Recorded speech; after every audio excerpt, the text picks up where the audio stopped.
வணக்கம். கிருபையும் சமாதானமும் உண்டாகட்டும். நம்முடைய ஆண்டவரும் இரட்சகருமான இயேசு கிறிஸ்துவின் பங்கினால் கிருபையும் சமாதானமும் உண்டாகட்டும். அவர் ஒரே உண்மையான தேவன். மனிதராகிய தேவன் கிருபையும் ஞானமும் நிறைந்தவர், ரட்சிக்க வந்தவர். இந்த நிகழ்ச்சியை நான் ஒரு கேள்வியுடன் தொடர்கிறேன். உங்கள் வலி நீங்கள் அனுபவித்துக் கொண்டிருப்பது இது, அல்லது இது உண்மையில் பலவீனத்தின் ஒரு அறிகுறியா? இன்று உங்களை இயேசுவிடம் அருகில் வர அழைக்கும் ஒரு அழைப்பாக இருக்கக்கூடும். இயேசு கிறிஸ்து உயர்ந்த தேவன், பரிசுத்த வேதத்தின் தேவன், பல விதங்களில் பல நற்குணங்களுடன் வெளிப்பட்ட தேவன். இன்று நான் தேவனுடைய ஆட்டுக்குட்டியான இயேசுவை கவனமாக பார்க்க போகிறேன். இயேசு தேவனுடைய ஆட்டுக்குட்டி, குணப்படுத்தும், புனரமைக்கும், ரட்சிக்கும் கிருபை. இது வெளிப்படுத்தப்படும். ஏனெனில் இதையே நான் தேவனிடமிருந்து உங்களுக்காக பெற்றேன். நாம் மிகவும் சோர்வான காலங்களில் வாழ்கிறோம். உணர்ச்சி சோர்வு, மனசோர்வு, ஆன்மீக சோர்வு. பலர் தங்களது வலிகளை அமைதியாக சுமந்து செல்கிறார்கள். மறைக்கப்பட்ட குற்ற உணர்வுகள், எவரும் காண முடியாத பாரங்கள் மற்றும் சுமைகள். சிலர் தேவனிடம் அருகில் செல்லும் முன் தங்களை திருத்திக் கொள்ள வேண்டும் என்று நினைக்கிறார்கள். உண்மையில பெரும்பாலான மதங்கள் இதையே சொல்றாங்க. முதலில் நீங்கள் தங்களை திருத்திக் கொண்டு முழுமையாக்கி கொண்ட பிறகுதான் தேவனிடம் அருகில் செல்ல வேண்டும் என்று சொல்கின்றனர். இது சுவிசேஷத்தின் உண்மை அல்ல. சுவிசேஷம் ஒரு கோரிக்கையுடன் தொடங்குவதில்லை, அது தேவனுடைய கிருபையுடன் தொடங்குகிறது. சுவிசேஷம் தான் ரட்சிப்பை அளிக்கும் வார்த்தை. எங்கள் ஆண்டவரும் இரட்சகருமான இயேசு கிறிஸ்துவின் சுவிசேஷம் இல்லாமல் ரட்சிப்பு இல்லை. அப்படி என்றால் யோவான் பாப்தீஸ்தா, யோவான் புத்தகத்தில் யோவான் திருத்தூதர் யோவான் பாப்தீஸ்தாவை பற்றி பேசுகிறார். அவர் அதிகாரம் 1 வசனம் 29 சொல்கிறார். அடுத்த நாள்ல யோவான் பார்க்க இயேசு அவரிடம் வருகிறார் என்பதை பார்த்து அவர் சொன்னார், இதோ உலகத்தின் பாவத்தை அகற்றும் தேவனுடைய ஆட்டுக்குட்டி. நான் திருத்தூதன் மிகேல் அஞ்சோ, ரியோ டி ஜெனேரோ, பிரேசிலில் உள்ள கிறிஸ்து வாழும் திருச்சபையின் திருத்தூதன். நாங்கள் எங்கள் குளோபல் கிரேஸ் மிஷன்ஸ் மூலம் உலகத்துடன் பேசுகிறோம். தேவனுடைய ஆட்டுக்குட்டி, இயேசுவே அந்த ஆட்டுக்குட்டி. அவர் தன் சொந்த உயிரை கொடுத்து நம்மை மீட்கும் பலியை செய்தார். நம் மீது இருந்த கடனை அவர் செலுத்தினார்.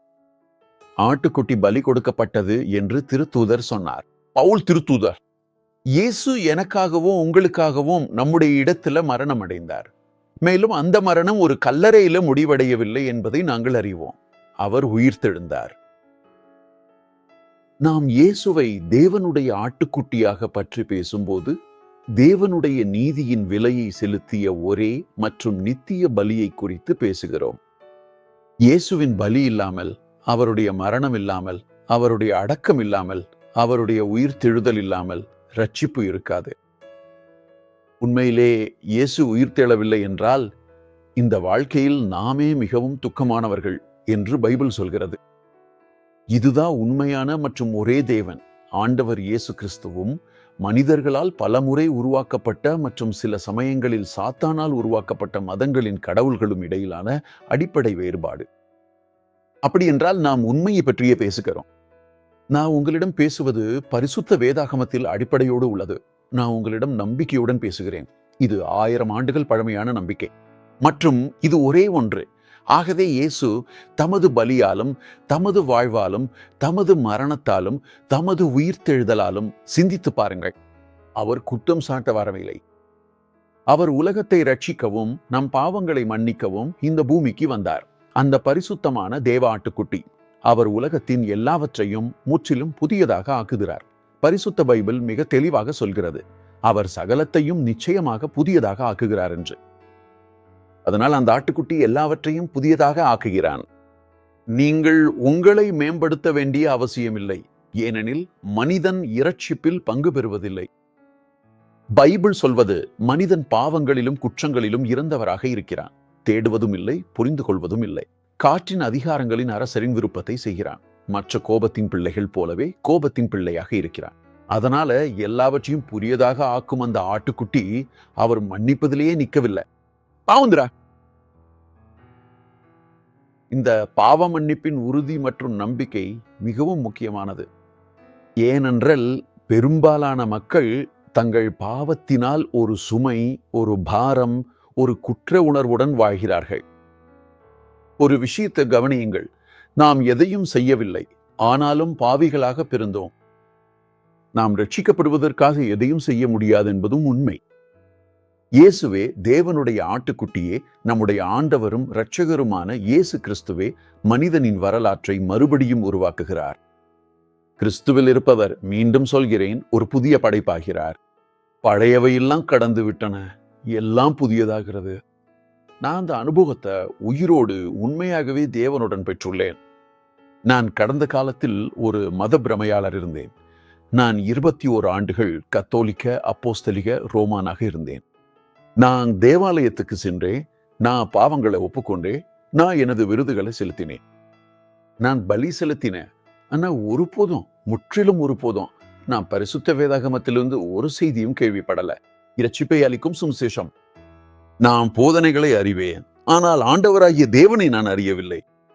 நான் படங்களை அறிவேன், நான் சிலைகளை அறிவேன், ஆனால் அவரை நான் அறியவில்லை. ஒரு உண்மையான தேவன், ஒரு உயிருள்ள தேவன், ஒரு நிஜமான தேவன், பேசும் தேவன், தன்னை வெளிப்படுத்தும் தேவன், மன்னிக்கும் தேவன், நம்மிடத்தில் பாவமாகிய தேவன்.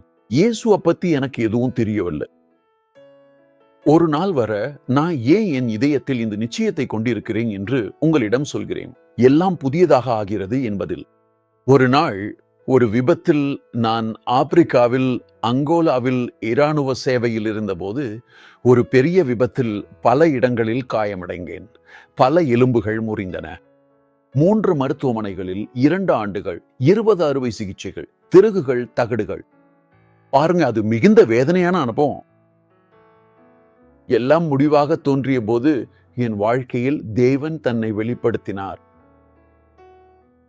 அவர் தன்னை வெளிப்படுத்திய போது தன் வார்த்தையுடன் வந்தார். வார்த்தை திறக்கப்பட்டது. ஒரு பைபிள் எனக்கு அந்த நேரத்தில் வழங்கப்பட்டது. நான் வாசித்தேன். யோபு 19:25. என் மீட்பர் உயிருடன் இருக்கிறார் என்பதை நான் அறிந்தேன். அப்போது என் அழைப்பு ஒரு இறந்த தேவனை, ஒரு சிலுவையில் தொங்கும் தேவனை, ஒரு கல்லறையில் இருக்கும் தேவனை, ஒரு கற்பனை தேவனை சேவிப்பதற்காக அல்ல என்பதை நான் புரிந்து கொண்டேன். அவர் யார் என்பதை நான் உண்மையில் புரிந்து கொள்ள தொடங்கினேன். கர்த்தராகிய இயேசு கிறிஸ்து என் வாழ்க்கையில் தன்னை வெளிப்படுத்தினார். அவர் என்னை மரணத்திலிருந்து, சாத்தானின் பிடியிலிருந்து, இருளிலிருந்து, தண்டனை மற்றும் குற்ற உணர்வில் இருந்து வெளியேற்றினார். அவரது கிருபையினால் அவர் செய்வது இதுவே.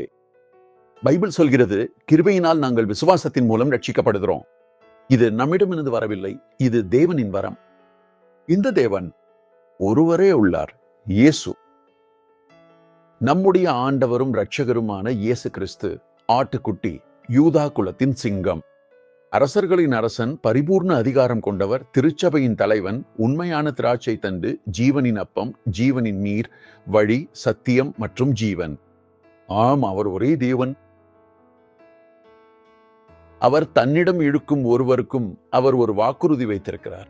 ஏனெனில் அன்பில் அவர் முன்கூட்டியே தீர்மானித்து அழைத்து நீதிமானாக்கி மகிமைப்படுத்துவார். இயேசு ஒரு முழுமையான காரியத்தை செய்தார். நான் எதையோ சேர்க்க முடியாது, எதையோ அகற்ற முடியாது. தேவனுடைய செயல் சிறப்பானது. யோவான் 19:30 எல்லாம் முடிந்தது என்று சொன்னவர் அவரே. எல்லாம் முடிந்து விட்டது. அதனால் வார்த்தையின் போதுமான தன்மை, பலியின் போதுமான தன்மை, இயேசுவின் போதுமான தன்மை, இவை அனைத்தும் தெளிவாகவும் மாற்றமற்றவையாகவும் உள்ளன. நீங்கள் ஆவியை கேட்க வேண்டும். உங்கள் இருதயத்துக்கு அவர் தேவன். அவர் மட்டுமே தேவன். அவர் மட்டுமே ஆண்டவர். அவர் மட்டுமே சுயாதீனமானவர் என்று பேசுவதை. அவர் கருணையுள்ளவர், இரக்கமுள்ளவர், இருதயமுள்ளவர். ஏனெனில் அவர் தேவன். ஒரு சிலை போல அல்ல, ஒரு விக்கிரகம் போல அல்ல, மனிதர்களின் ஒரு கோட்பாடு போல அல்ல. அவர் உண்மையானவர். அவர் இன்று இந்த ஸ்டூடியோவில் உள்ளார். இப்போது அவர் தமது பரிசுத்த ஆவியால் இங்கே இருக்கிறார். இங்க அவர் உங்களோட இருக்காரு. நீங்க எங்க இருந்தாலும், வீட்டுல, அலுவலகத்துல, வேலையிடத்துல, ஒரு பேருந்துல கேட்கும்போது, உங்கள் செல்போனுடன், ஒரு சிறையில், ஒரு கிளினிக்கில், ஒரு மருத்துவமனையில், அவர் நம்மிடையே இருக்கல. இந்த தருணத்தை நான் உருவாக்கவில்லை. இந்த தருணத்தை இயேசு உலக உருவாக்கப்படுவதற்கு முன்பே தன்னுடைய அதிகாரத்தால் உருவாக்கினார். அவரது எல்லாம் அறியும் தன்மை ஏற்கனவே நீங்கள் ஒரு தீர்க்கதரிசி, ஒரு ஆசாரியர், ஒரு பிரசங்கிப்பவர் முன்னிலையில் இருப்பீர்கள் என்று தீர்மானித்து விட்டது. வேறு எதிலும் கவனம் இல்லாம ராஜ்யத்துல மட்டுமே கவனம் செலுத்துபவராக. நாம் இந்த பூமிக்காரர்கள் அல்ல, நாம் மேலிருந்து வந்தவர்கள். அங்கே ஆண்டவர் நம்மை ஒரு ஆவியாக உருவாக்கினார். ஆண்டவர் நம்மை இந்த பூமியில் இழுத்து வந்தார். ஆண்டவர் தன்னை வெளிப்படுத்தினார். அவருடைய வழி இல்லாம வாழ்க்கைக்கு எந்த அர்த்தமும் இல்லை என்பதை ஆண்டவர் காட்டினார். இயேசு ஒரு மதத்தை கொண்டு வரல, இயேசு வாழ்க்கையை கொண்டு வந்தார். அவர் செய்யும் புதியது இதோ எல்லாம் புதியதாகிறது என்பதில் அது ஒரு ஆன்மீக மேக்கப் அல்ல, அது ஒரு ஆன்மீக ஒப்பனை அல்ல, அது ஒரு ஆழமான மாற்றம். அதை மறுபிறப்பு என்று அழைக்கப்படுகிறது. பரிசுத்த ஆவி நம்மிடமிருந்து தண்டனை, மரணம், தீர்ப்பு, உலக ஆசை, பாவத்திற்கு பற்றுதல் ஆகியவற்றை அகற்றுகிறார். ஏனெனில் தேவனுடைய ஆட்டுக்குட்டி எங்கு தொடுகிறாரோ அங்கு வாழ்க்கை மறுபடியும் உருவாகிறது, எல்லாம் புதியதாகிறது. அப்படி என்றால் நம்முடைய ஆண்டவர் இயேசு கிறிஸ்துவின் கிருபை. இந்த அறிவை பெறும் வரை நாம் அனுபவித்த துயரங்களை அவர் புறக்கணிக்கவில்லை. பைபிள் கூட இது அறியாமையின் காலம் என்று சொல்கிறது. தேவன் அறியாமையின் காலத்தை கணக்கில் எடுத்துக் கொள்ளவில்லை. அவர் மறுபிறப்பை அளிக்கிறார், மனிதனை புதியவராக ஆக்குகிறார். அது குணமாக்குது, அது விடுதலை செய்கிறவ. ஒருவேளை நீங்கள் மிகவும் சோர்வாக பலமாக இருக்க முயற்சிப்பதில், தனியாக ஒரு வழியை தேட முயற்சிப்பதில் மிகவும் சோர்வடைந்திருக்கலாம். அப்படி என்றால் இயேசு உங்களிடம் நீங்கள் பலமுள்ளவர் என்று நடிக்க அழைக்கவில்லை. அவர் உங்களை ஆன்மீக ஓய்வுக்கு, ஆன்மாவுக்கான ஓய்வுக்கு அழைக்கிறார். இதை சொன்னவர் இயேசுவே. மத்தேயு 11:19 வருத்தப்பட்டு பாரஞ்சுமக்கிறவர்களே, நீங்கள் எல்லாரும் என்னிடத்தில் வாருங்கள், நான் நிச்சயமாக உங்கள் ஆத்துமாக்களுக்கு மிகுந்த இளைப்பாறுதல் தருவேன். ஆகவே மதம் சோர்வடைய செய்கிறது நினைக்கிட்டு, அது நோம்பும் இரவெல்லாம் விழிப்பும் பலியம். அது தூங்காமல் கழிக்கும் இரவுகள், சாப்பிடாமல் கழிக்கும் வாரங்கள். பரிசு பெற முயற்சிப்பது, தேவனின் அன்பை வாங்க முயற்சிப்பது, பாருங்கள் ஆண்டவரே நான் என் பங்கை செய்கிறேன், இப்போது நீங்களும் செய்யுங்கள் என்று சொல்ல முயற்சிப்பது இல்ல. மனிதன் ரட்சிப்பில் எதையும் செய்ய முடியாது. அவர் எல்லாவற்றையும் செய்து விட்டார். அவர் அனைத்தையும் நிறைவேற்றார். ஆகவே இயேசு வழங்கும் ஓய்வு அது யதார்த்தத்திலிருந்து ஒரு தப்பிப்பல்ல, அது உள்ளார்ந்த நிம்மதி, உள்ளார்ந்த அமைதி. இயேசுவின் நுகம் பாரமில்லை, அழுத்துவதில்லை, குற்றம் சுமத்துவதில்லை. இயேசுவின் நுகம் பாரமல்லை, அது விடுதலை அளிக்கிறது. ஆகவே இயேசு கிறிஸ்து அந்த ஆட்டுக்குட்டி காயமடைந்தவரை உடைக்கவில்லை. அவர் காயமடைந்தவரை மீட்டெடுக்கிறார். அவர் சோர்ந்தவரை மீட்டெடுக்கிறார். சில நேரங்களில் ஒரு உருவத்தை மகிழ்விப்பதற்காக 500-600 கிலோமீட்டர் நடக்கிறவரையும் அவர் மீட்டெடுக்கிறார். அவர் இதையெல்லாம் மீண்டும் செய்கிறார். அவர் இதயத்தின் கண்களை ஒளிரச் செய்கிறார். அவர் அந்த அமைதியை அனுபவிக்க செய்கிறார், உலகத்தில் இல்லாத அமைதியை. அதனால் நீங்க ஒருவேளை சோர்ந்திருக்கல, உங்களுக்கானவை அல்லாத பாரங்களை நீங்கள் சுமந்து கொண்டிருக்கலாம். அவை உங்களுக்காக உருவாக்கப்படவில்லை. என்று முதல் நீங்கள் குற்ற உணர்வு, காயங்கள், மதம், தியாகம் ஆகியவற்றின் சுமையை தொடர்ந்து சுமக்கப் போவதில்லை, எப்படியும் இல்லை. இன்று இயேசு உங்களை எதையும் நிரூபிக்க அழைக்கவில்லை. அவர் உங்களை அழைத்து என்னருகே வா, என்னருகே வா என்று சொல்கிறார். கருடத்திற்கு அருகில் செல்ல நீங்க வலுவாக இருக்க வேண்டிய அவசியம் இல்லை. நீங்க பரிபூர்ணமாக இருக்க வேண்டிய அவசியமும் இல்லை. அன்பு வந்த இடத்தில் சுமை நீங்கும், பாரம் மறைந்துவிடும். அதனால் கருடம் சோர்ந்த கவலையுடன், சோர்வுடன் வருபவர்களை நிராகரிக்கவில்லை. உங்கள் இதயத்தின் அமைதியில் இன்று நீங்கள் உங்கள் வாழ்க்கையின் கதையை மாற்ற முடியும். நீங்க சொல்வது போனோம், இயேசுவே நான் என்னுடைய நிலைமையிலேயே உம்மிடம் வருகிறேன். அப்படி என்றால் இதற்கு முழுமையான அனுமதி அளியுங்கள் மற்றும் மனதார அனுபவித்து மகிழுங்கள். அதாவது இரட்சிப்பு, முடிவில்லாத நித்திய வாழ்வு போன்ற மிகவும் ஆச்சரியமான மற்றும் அதிசயமான ஒரு பொக்கிஷத்தை. நீங்கள் நீண்ட நாட்களாக தனியாக சுமந்து கொண்டிருக்கும் அந்த சுமையை கருடம் இலகுவாக மாற்ற அனுமதி அளியுங்கள். ஒருவேளை நாம் பேசுவது என்னை போலவே ரோமன் கத்தோலிக்க பார்வையில் இருந்து வந்தவர்களோடு இருக்கலாம். நான் நாச்சியார் ஃபாத்திமா, புனித யூதாஸ் ததேயு ஆகியோரை வழிபட்டேன், ஏனெனில் அந்த உருவங்களில் தேவனின் உருவாக்கம் இருக்கிறது என்று நினைத்தேன். அந்த உருவத்தை என் கழுத்துல தொங்க வச்ச போது தேவன் அங்கே இருக்கிறாருன்னு நான் நினைச்சேன். ஆனா அந்த உருவத்திற்கு வாய் இருக்கிறது, ஆனா அது பேசாது. கண்கள் இருக்கின்றன, ஆனால் பார்ப்பதில்லை. காதுகள் இருக்கின்றன, ஆனால் கேட்பதில்லை. மூக்கு இருக்கிறது, ஆனால் மனம் பெறுவதில்லை. கைகள் இருக்கின்றன, ஆனால் தொடுவதில்லை. கால்கள் இருக்கின்றன, ஆனால் நடப்பதில்லை. பைபிள் சொல்கிறது, உருவங்களை நம்புகிறவர்கள், சிலைகளை நம்புகிறவர்கள் அவற்றை போலவே ஆகிவிடுகிறார்கள் என்று. நீங்கள் இந்த நிகழ்ச்சியை பார்த்து கொண்டிருப்பது உயிரற்ற சிலை போலவே தொடர்ந்தும் நடந்து கொள்ளவோ அல்லது அதுபோல ஆகவோ அல்ல. மாறாக இன்று வாழ்க்கை உங்கள் வாழ்வில் வந்துள்ளது. ஒருவேளை நீங்கள் ஒரு நபராக கிழக்கு மரபுகளுக்கு, ஆன்மீக சடங்குகளுக்கு, மந்திரவாதம், இறந்தவர்களுடன் தொடர்பு கொள்ளும் முயற்சி, புசியோஸ், மந்திரவாதம் ஆகியவற்றுக்கு இணைக்கப்பட்டவராக இருக்கலாம். ஒருவேளை நீங்கள் சொல்வீர்கள், போதும், எனக்கு போதும் என்று. என் வாழ்க்கையில் நான் புதிதாக ஏதாவது வேண்டும், உண்மையான ஏதாவது வேண்டும், பலனளிக்கும் ஏதாவது வேண்டும். என்னை நான் யார் என்று, நான் இங்கு எதற்காக இருக்கிறேன், கடவுள் என் வாழ்க்கையில் என்ன விரும்புகிறார், என் வாழ்க்கையை நான் எப்படி மேம்படுத்தலாம் என்பதை காட்டும் ஏதாவது வேண்டும். இது ஒரு வாழ்க்கைக்கு வந்தது தேவனுடைய ஆட்டுக்குட்டியான இயேசுவினால்.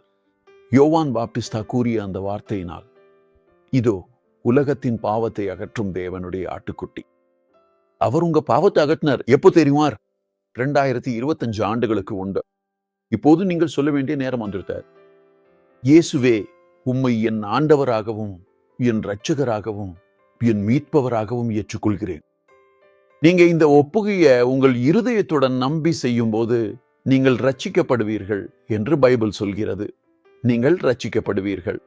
ரட்சிப்பு, விடுதலை, குணம், அதிசயம், மாற்றம், மறுபிறப்பு உங்கள் வாழ்க்கையில் வந்துவிட்டது. இன்று முதல் நீங்கள் ஒரு புதிய படைப்பு. நீங்கள் ரட்சிக்கப்பட்டவர். எல்லாம் புதியதாக ஆனவர். இதற்காக கடவுளுக்கு நன்றி. நான் ஒன்றா இருக்க முடிகிறது என்பது எவ்வளவு மகிழ்ச்சி. இது கடவுளின் திட்டமும் நோக்கமும் என்பதை அறிந்திருக்க இது ஆண்டவரின் விருப்பம். நான் ஒரு அப்போஸ்தலன். மிகேல் அஞ்சோஸ், ரியோ டி ஜெனேரோ, பிரேசிலில் உள்ள கிறிஸ்து விவேக் திருச்சபையின் அப்போஸ்தலன். நீங்கள் ரியோ நகரம் அல்லது மாநிலத்தில் இருந்தால் நீங்கள் அறிந்து கொள்ளலாம். கிறிஸ்து விவேக் பேராலயம் ஒவ்வொரு ஞாயிற்றுக்கிழமையும் காலை 9 மணிக்கும் மாலை 5 மணிக்கும் நம்பிக்கையின் சந்திப்புகள், வேதாகம படிப்பு, ஸ்தோத்திரம் மற்றும் ஆராதனை நிகழ்ச்சிகள் நடைபெறுகின்றன. ரூர் மாரிகா 320 கம்பினியோ பகுதி, ரியோ டி ஜனேரோவின் மேற்கு பகுதியில் உங்களுக்காகவும் உங்கள் குடும்பத்திற்காகவும் ஒரு இடம் உள்ளது. ஒருவேளை நீங்கள் எப்போதும் தங்களை ஒரு எவாஞ்சலிக்காக கூறிக்கொண்டே இருக்கிறீர்கள், ஆனால் உங்களது வாழ்க்கை அது யூத மரபை பின்பற்றுவதாக உள்ளது. நீங்கள் பழைய உடன்படிக்கையில் வாழ்கிறீர்கள், புதிய உடன்படிக்கையில் அல்ல. அதனால நீங்கள் சரியான தேவாலயத்திலையும் சரியான இடத்திலையும் இருக்க வேண்டும். இங்கே கிறிஸ்து விவேக் பேராலயத்தில் உங்களுக்காக ஒரு இடமானது. ரூர் மாரிகா 330 கம்பினியோ, ரியோ டி ஜெனேரோவின் மேற்கு பகுதி. நீங்கள் தொலைவில் வேறு மாநிலத்தில் வேறு நாட்டில் இருந்தாலும் எங்கள் ஊடகங்களுடன் தொடர்ந்தும் இணைந்திருங்கள். ஆராதனைகளில் பங்கேற்கவும், ஜெபம், வேதாகம படிப்பு, ஸ்தோத்திரம் மற்றும் ராஜ்யத்தை மகிமைப்படுத்துவதில் ஈடுபடவும்.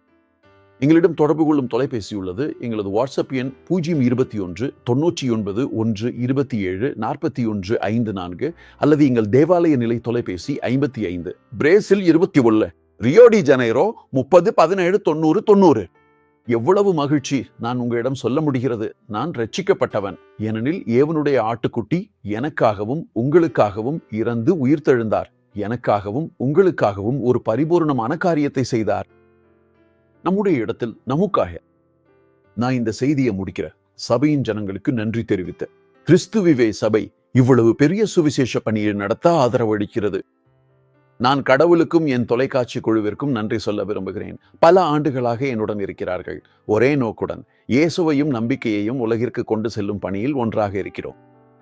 நான் ரொட்ரிகோ அம்ப்ரோஸ் மற்றும் ஃபேபியானா குடும்பத்திற்கும் டர்போ மில்லில் மார்க்கெட்டுகளுக்கு நன்றி சொல்ல விரும்புகிறேன். இவர்கள் இருவரும் கடவுளின் பணியை நேசிக்கும் ஒரு தம்பதியர். அவர்களின் இதயம் முழுமையாக தேவனுடைய வார்த்தையால் சுத்திகரிக்கப்பட்டது. உயிர்கள் ரட்சிக்கப்பட வேண்டும் என்ற ஆவலுடன் இருக்கிறார்கள். அதனால்தான் அவர்கள் தங்கள் நிறுவனத்தையும் தங்கள் வாழ்க்கையையும் இந்த பணிக்கும் ராஜ்யத்திற்கும் அர்ப்பணிக்கிறார்கள். நன்றி அன்பான பிள்ளைகளே. நானும் என் முழுமனதுடன் நன்றி தெரிவிக்கிறேன்.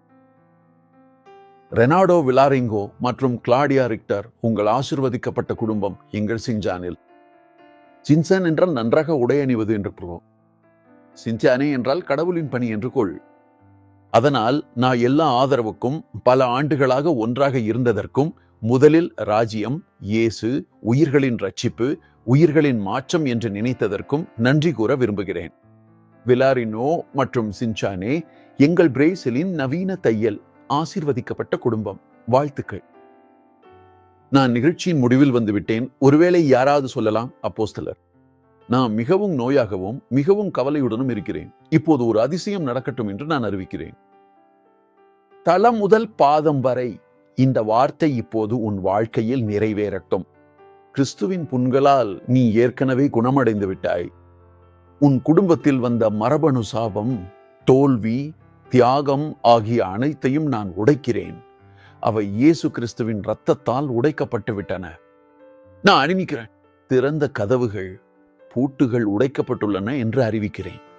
தேவனுடைய கிருபை உனக்கு இதயத்தில் அமைதியையும் உன் தனிப்பட்ட மற்றும் பொருளாதார வாழ்வில் வளத்தையும் தரட்டும் என்று அறிவிக்கிறேன். ஆம், இதுதான் இயேசுவின் முழுமையான செயல். மறைந்துள்ள பொக்கிஷங்கள், மறைக்கப்பட்ட செல்வங்கள் இன்று இதில் பங்கேற்கும் பலரின் வாழ்வில் வரும்.